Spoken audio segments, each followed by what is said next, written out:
los lugares sagrados registrados en el canto, en el rezo, en la ceremonia, en el tejido, en el bordado, donde están divididos, donde resaltan divinos colores de la cosmogonía virrárica. Así está construido el pueblo virrárico, así va la historia que expresa el sentir del pueblo. En este sentido emerge la palabra sabia, la que es capaz de comunicarse con las deidades de la naturaleza y con el hombre, donde las divinidades están fuertemente relacionados con los elementos de la tierra. ¿Qué podemos decir actualmente del pueblo virrárica? En estos tiempos, sin duda, desde luego, seguir remarcando los lugares sagrados.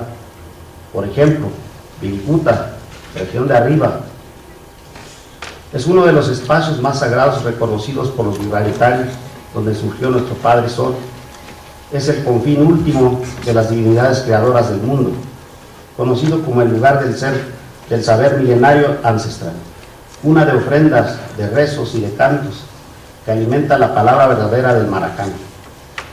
Ese espacio que aguarda el tiempo, la tierra, el fuego, el agua y el aire, que son patrimonio inmaterial de los virraritarios.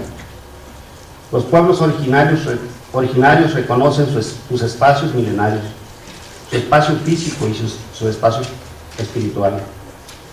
Ambos espacios hacen la vida de los seres de la tierra. Aunque el tiempo sigue su marcha, el lugar se queda por anuncio de la naturaleza. La naturaleza, la única capaz de darse a sí mismo la existencia, siendo ella misma la que es pura y la más natural del orbe y fiel a los seres vivos de la tierra. Así los datos ancestrales nos remiten a una época, a una etapa de nuestra era, que nos ayuda a precisar que de ahí ha surgido el legítimo virrárico, lo que nos indica que hay un pasado ancestral, un pasado que aún cantan los ancianos, utilizando la palabra como medio principal para repetir el canto en cada ceremonia. De la misma manera que la aprenden, la transmiten a los niños. Estamos hablando de huellas imborrables marcadas profundamente en el espacio legado de nuestros antepasados y que aún se marcan cuando caminamos por los lugares sagrados. Allí, los seres vivientes del lugar se fortalecen con las ceremonias y velan siempre que nuestro destino vaya por buen camino. A estas alturas es lamentable hablar de un desconocimiento a las razones que asisten a los indígenas en defensa de su espacio intangible, que han cuidado y han alimentado con sus rezos por miles de años. Es lamentable no se entienda la palabra que entregamos a Tatebarí, nuestro bisabuelo fuego, dueño de la sabiduría de nuestros ancestros. Es lamentable que no escuchen las palabras profundas encontradas en la naturaleza. Es triste saber que se prefiera la utilización de los recursos naturales para uso comercial, que acaban paulatinamente con la naturaleza, afectando la vida de los seres vivos y de la misma naturaleza. Es triste saber que se hagan trabajos en la tierra y debajo de la tierra que acaban con la raíz de nuestro pasado. Ya no se tiene la sensibilidad para hablar con Tatey Urianaca, nuestra madre tierra. Los trabajos bajo tierra son cada vez más destructivos, que aleja al hombre de su pasado y de su origen. Los ancianos virraritari claman por la salud de sus espacios sagrados, claman porque haya vida y respeto a sus espacios reconocidos por miles de años, claman porque los hombres vivan fuertes, sanos, sensibles con la tierra. Así cantan, así rezan junto a la hoguera nocturna. Los ancianos saben escuchar y saben hablar. Por ejemplo, dicen: nosotros entendemos nuestro sentir, que se apega a nuestro sistema de gobierno tradicional, un sistema de gobierno que fue establecido por nuestros antepasados. Así gobierna el pueblo virrárica, así conserva su saber milenario, fruto de la memoria y transmisión oral de nuestros antepasados. Por su lado, el joven aprende los conocimientos que enseña el sabio Maracame, pero el Maracame jamás entregará su palabra sabia, entrega la palabra sagrada de los ancestros que escuchó durante su infancia o durante la ceremonia. Años le llevó prepararse bajo reglas muy estrictas y muy rigurosas hasta dominar el arte de la palabra para transmitirla a los jóvenes. Los ancianos insisten en que se use la lengua madre, la lengua de los ancestros, la que llegó para los virraritari. Con esta lengua se buscó y se encontró dar continuidad a nuestras tradiciones, a nuestros rezos, a nuestros cantos y a nuestra manera de pensar. Con ella se forman los jóvenes que dirigirán el destino de su comunidad. Hoy día las políticas modernas hacen que los ruralitari tratemos temas ajenos a la comunidad y participemos con menos intensidad en las actividades de nuestras comunidades. Dejamos de lado la lengua y la cultura, que son pilares para mantener con vida un pueblo.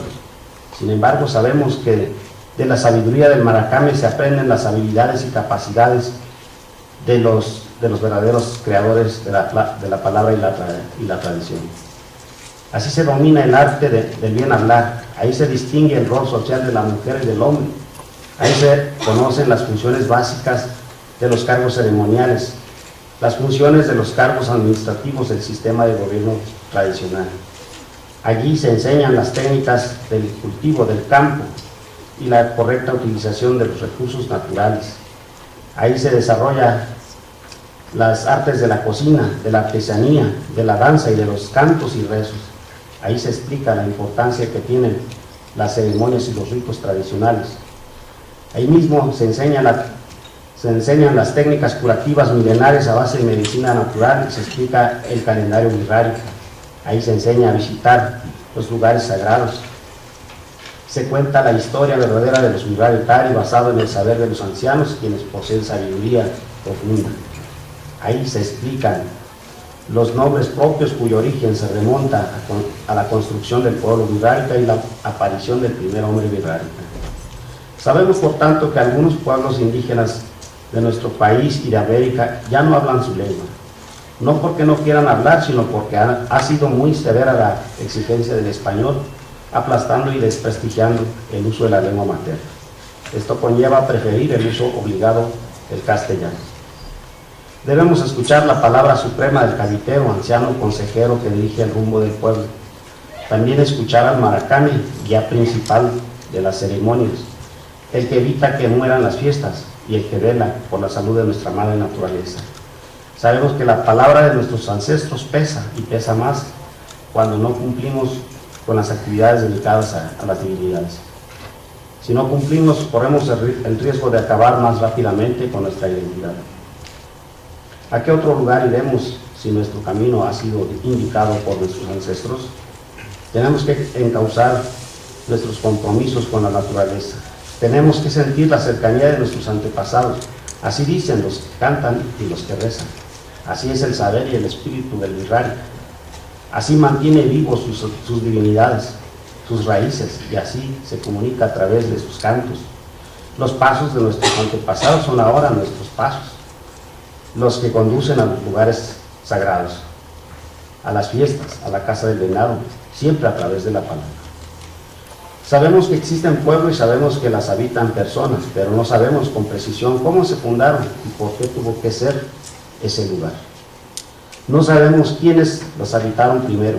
Lo que sí sabemos que es la morada de los ancestros que están en la naturaleza y que ahora habitan los pueblos originarios. De este modo, los ancestros hablan y se comunican con los seres divinos que moran en diferentes puntos cardinales. Aquí me voy a saltar un pedazo para no robarles mucho tiempo.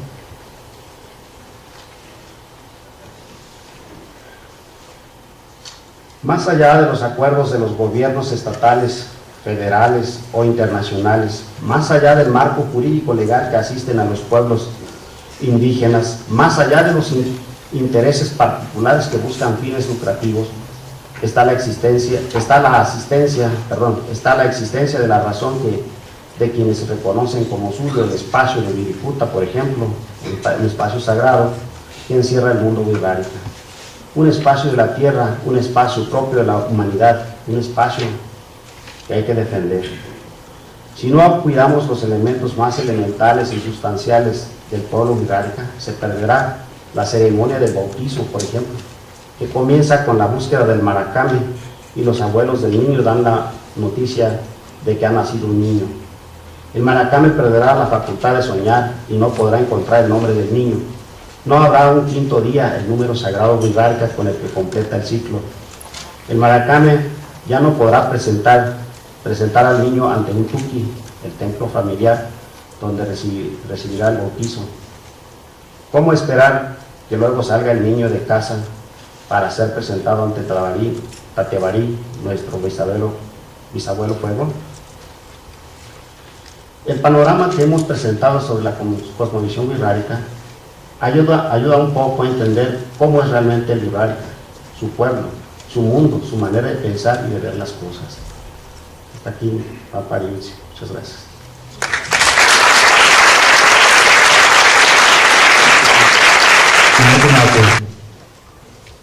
Teni Vesika Teyu Renaka Neumama Rakanere Varitskar Pampika Tau Kitsiama Tateu Karima Hachelieme Atayikata Tatete Machiel. Muy buenas tardes, hijos de nuestra madre maíz y de la madre de tierra, y reciban un saludo de nuestros mayores, que son los maracames de la región wixárika. Pues antes que nada agradecer el espacio, y por parte pues de los organizadores, yo quiero aterrizar más un poquito de las problemáticas que enfrentamos en la región wixárika. Por ahí el compañero antecedió parte pues de la cultura wixárika y de su cosmovisión, de todo su origen, como es del pueblo wixárika.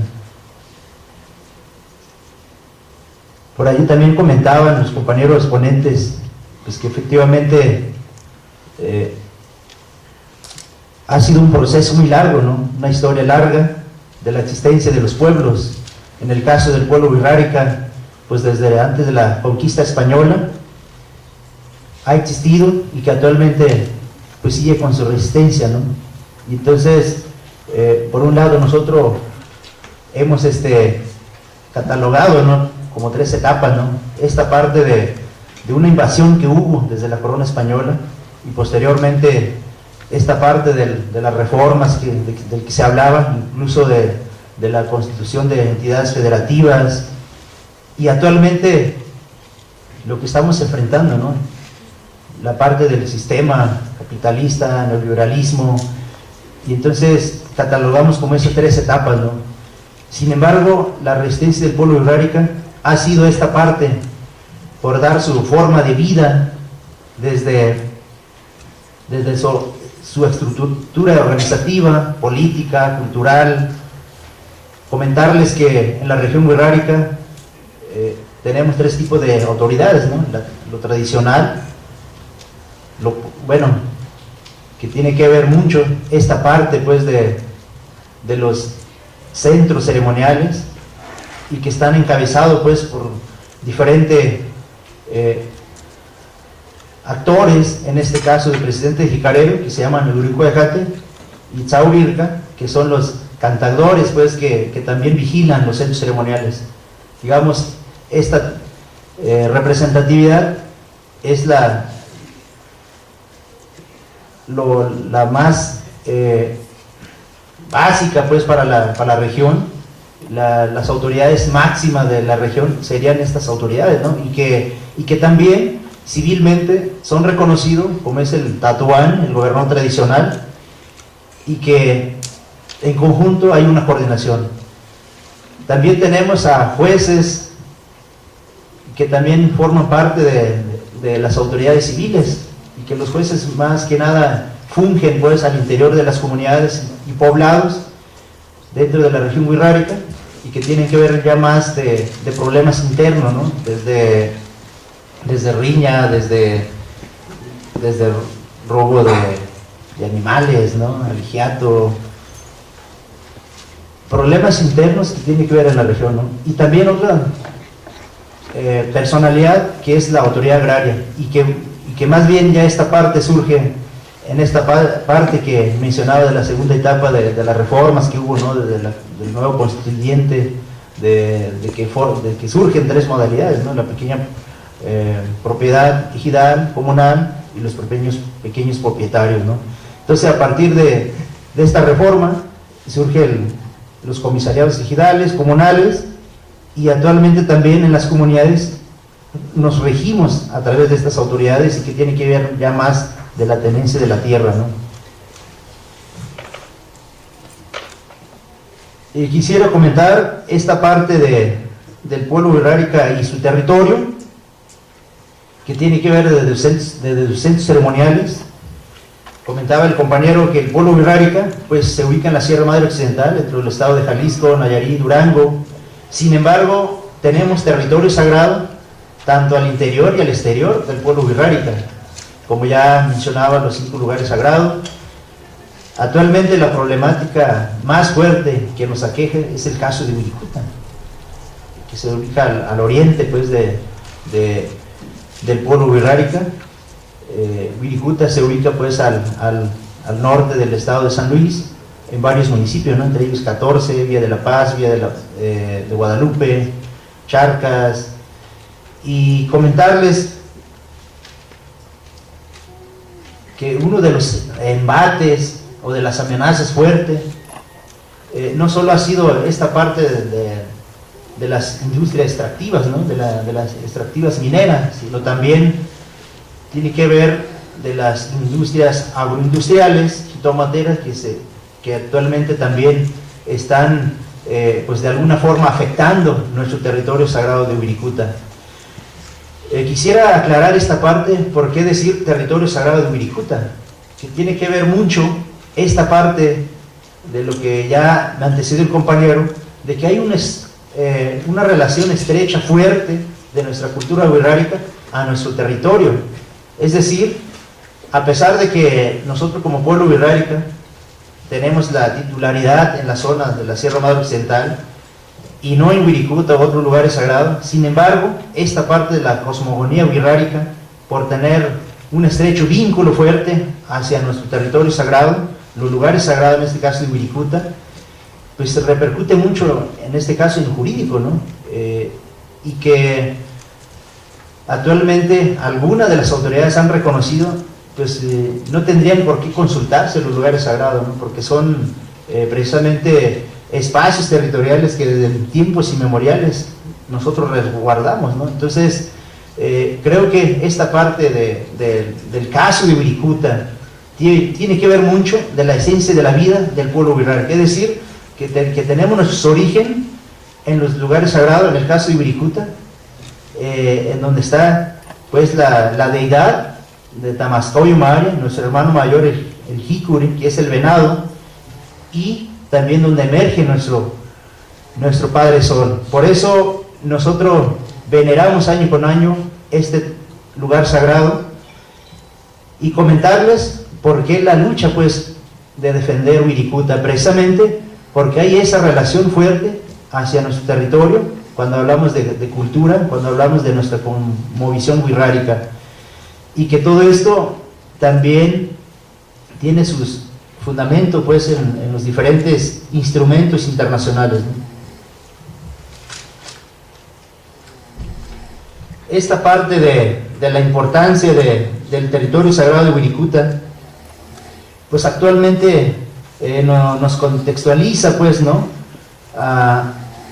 De que hay un embate fuerte de la presencia de empresas mineras, en este caso canadienses, y que el mismo Estado mexicano dio cabida o dio autorización, en este caso, para la exploración y explotación de minerales en la zona del territorio.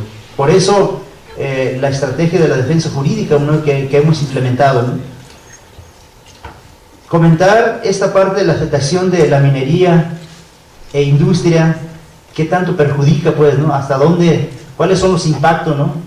Los impactos es que hay un impacto muy fuerte en la zona, que tiene que ver en lo social, es decir, comentaba en su momento que el pueblo wixárika no habita en la zona, pero sin embargo tenemos esos centros ceremoniales, ese lugar sagrado, y que año con año ofrendamos, y por lo tanto pues se tiene que respetar ese proceso espiritual, ¿no? Los ritos y ceremonias que nosotros llevamos a cabo en este lugar sagrado. Y la otra parte, la afectación que tiene que ver en este caso de los habitantes de la zona, de los ejidatarios, y que por lo tanto esto se vuelve un problema social al existir mineras, agroindustrias y tomateras, y comentar que ha sido una desestabilización para nosotros en la zona, porque precisamente Wirikuta de por sí es una zona desértica y que actualmente las empresas agroindustriales con la utilización de bombas, avionetas, expanden las nubes, ¿no? En lugar de que permitan que llueva en la zona, y que tiene que ver esta parte también de que las empresas agroindustriales, el momento de que llueve les pudre los tomates, ¿no? Entonces por lo tanto tienen que utilizar este mecanismo para bombardear y por lo tanto pues expandir las nubes para que ya no llueva. Y esto agranda fuertemente pues la desertificación, ¿no?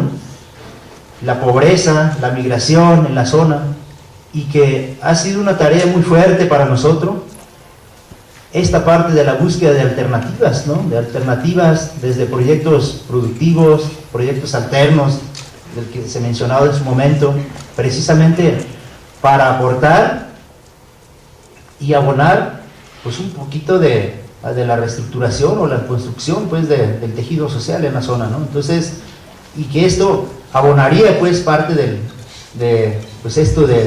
buen vivir, ¿no? Entonces, por un lado ha sido muy fuerte, y también la otra parte es la parte ecológica, incluso cultural. Esto de operar las empresas mineras estarían devastando pues no solo el ecosistema, ¿no? La flora, la fauna, sino también de una cultura milenaria, de que estamos hablando, en este caso de la cultura wixárika, ¿no?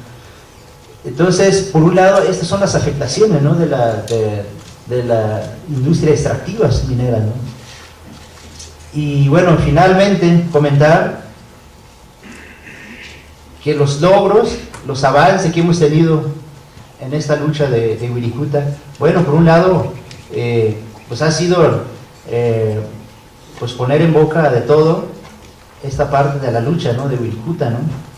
En el ámbito nacional e internacional, y poner incluso el tema en la agenda nacional, ¿no? En la agenda política nacional, que tiene que ver, pues, que también el Estado mexicano es, al final de cuentas, el obligado o el que tiene que intervenir en este asunto en el caso de Wirikuta. Por lo tanto, una de las exigencias que hemos obtenido es que pues, el mismo Estado mexicano ha tratado de cabildear y de poner este territorio sagrado de Wirikuta a nivel internacional, es decir, dentro de la candidatura pues, ante la UNESCO.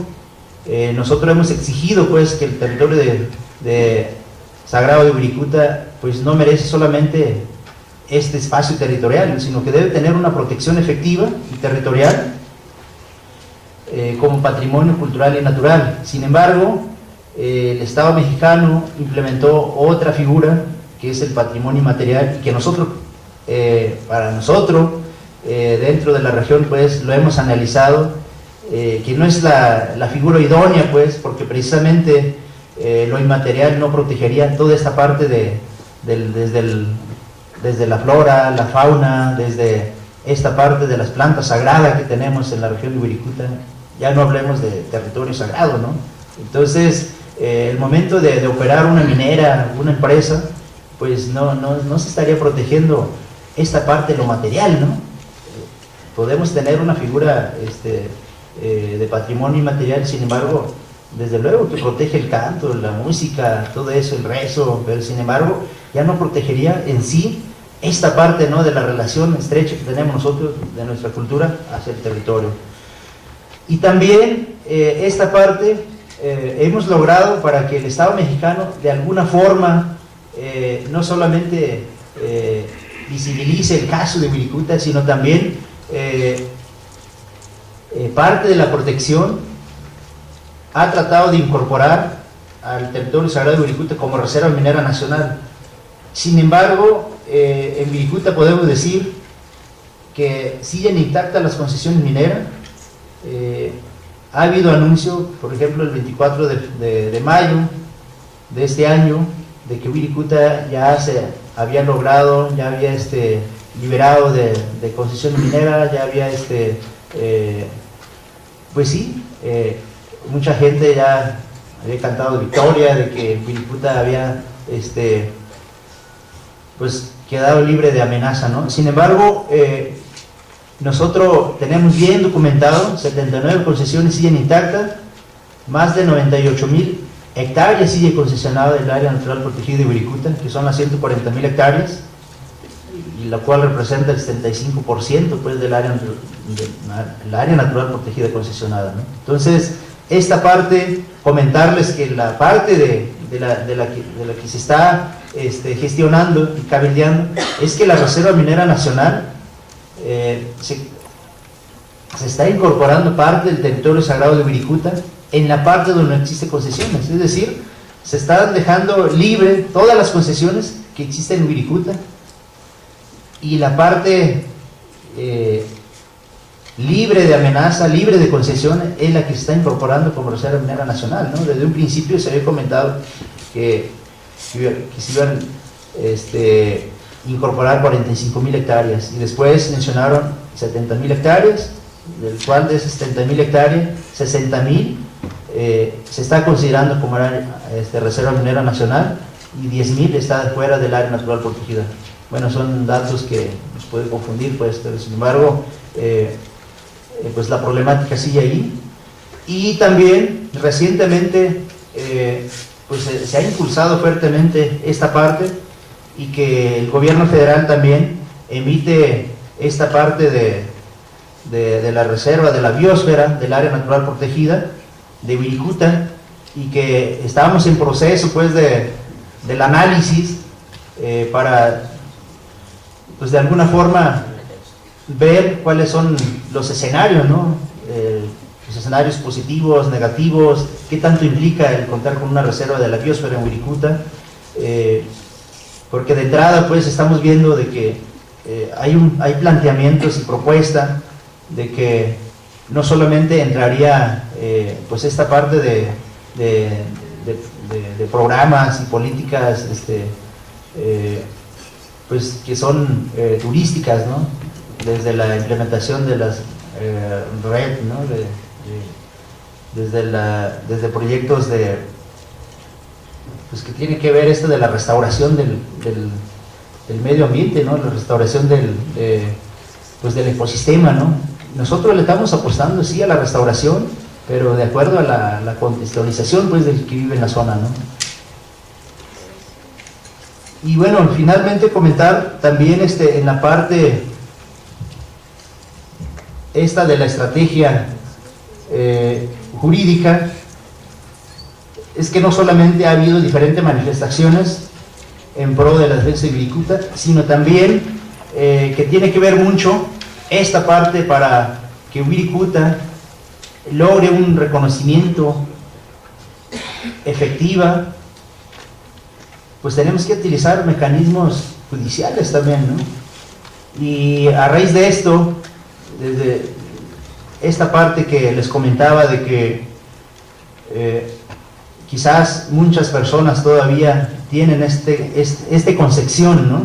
De que el pueblo wirrárica no tiene territorio o titularidad en la zona. Sin embargo, el ser un centro espiritual, el ser un espacio territorial, debe respetarse, y por lo tanto debe reconocerse al pueblo wirrárica que es su territorio sagrado territorial, ¿no? Y entonces esta parte de las concesiones, de la autorización que hizo el Estado mexicano, precisamente pues las afectaciones o en este caso estamos hablando de que se violentaron los derechos territoriales, los derechos de consulta al pueblo wirrárica, y por ello nosotros recurrimos pues a atacar esta parte de las violaciones que cometió el Estado mexicano, ¿no? Y a raíz de eso pues nosotros logramos una suspensión,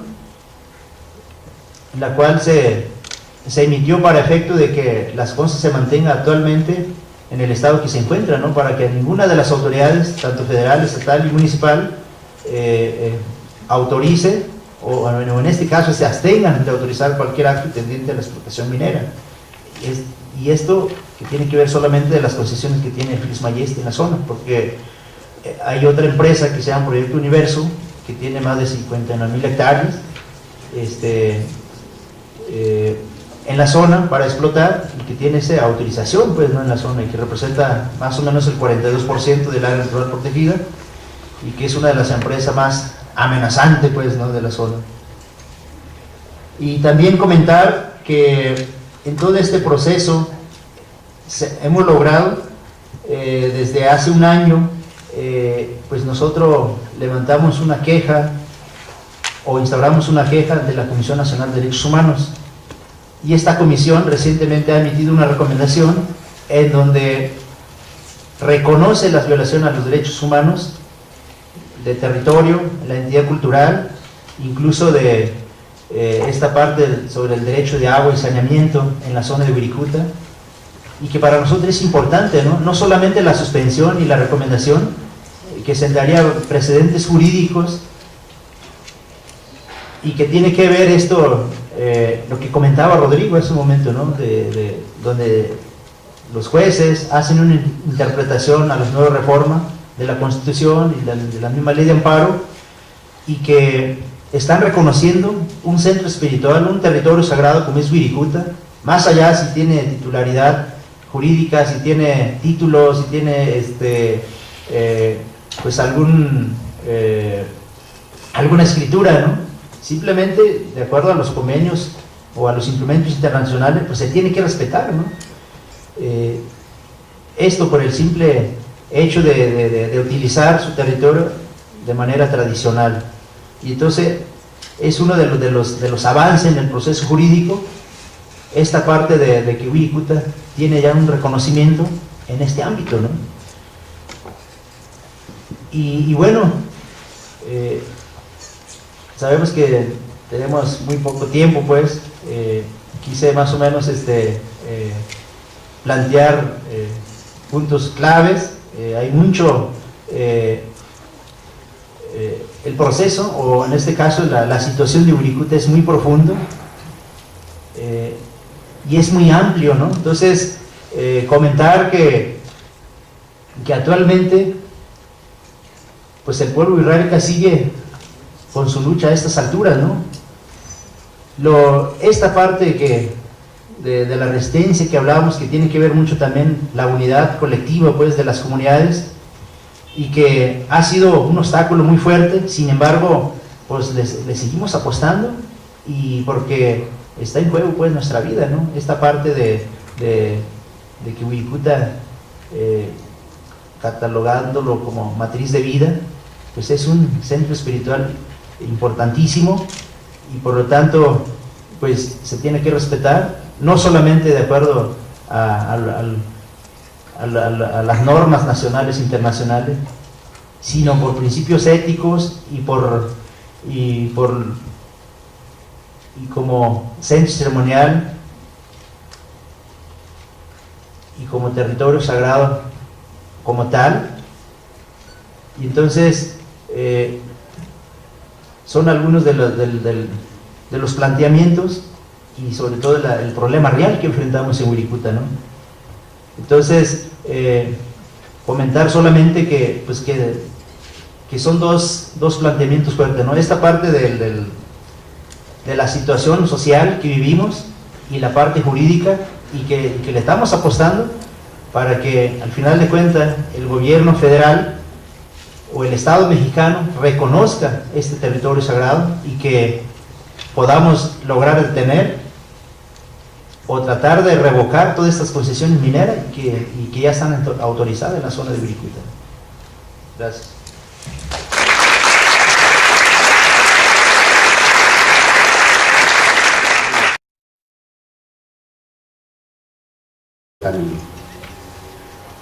A estas alturas es lamentable hablar de un desconocimiento a las razones que asisten a los indígenas en defensa de su espacio intangible, que han cuidado y han alimentado con sus rezos por miles de años.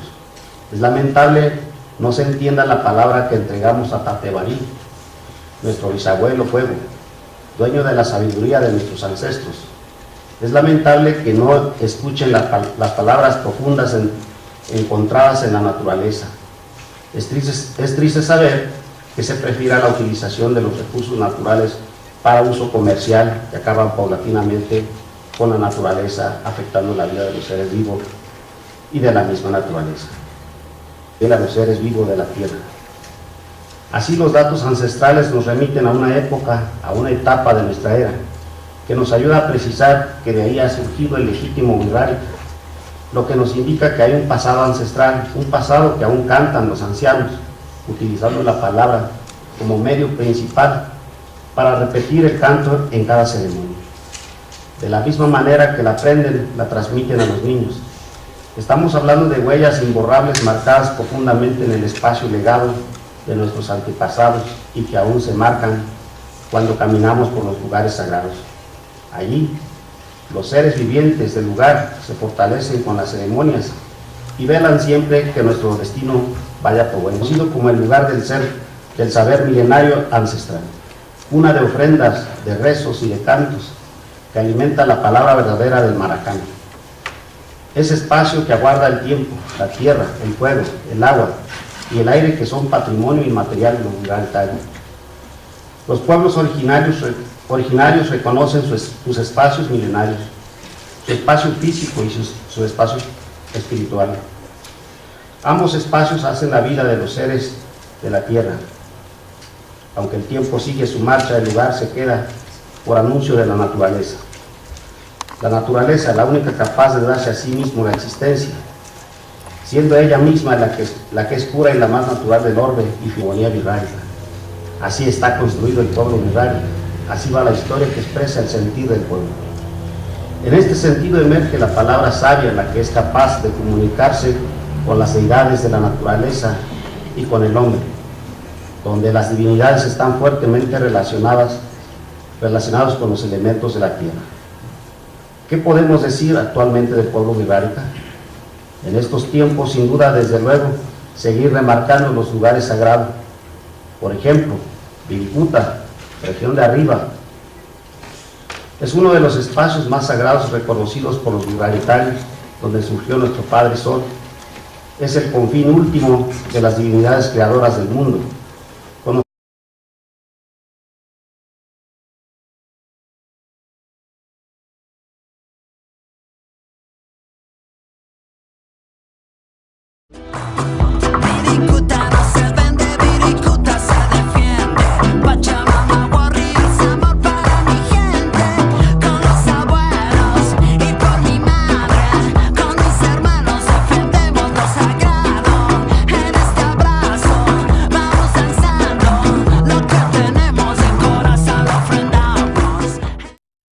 Los lugares sagrados registrados en el canto, en el rezo, en la ceremonia, en el tejido, en el bordado, donde están divididos, donde resaltan divinos colores de la cosmología.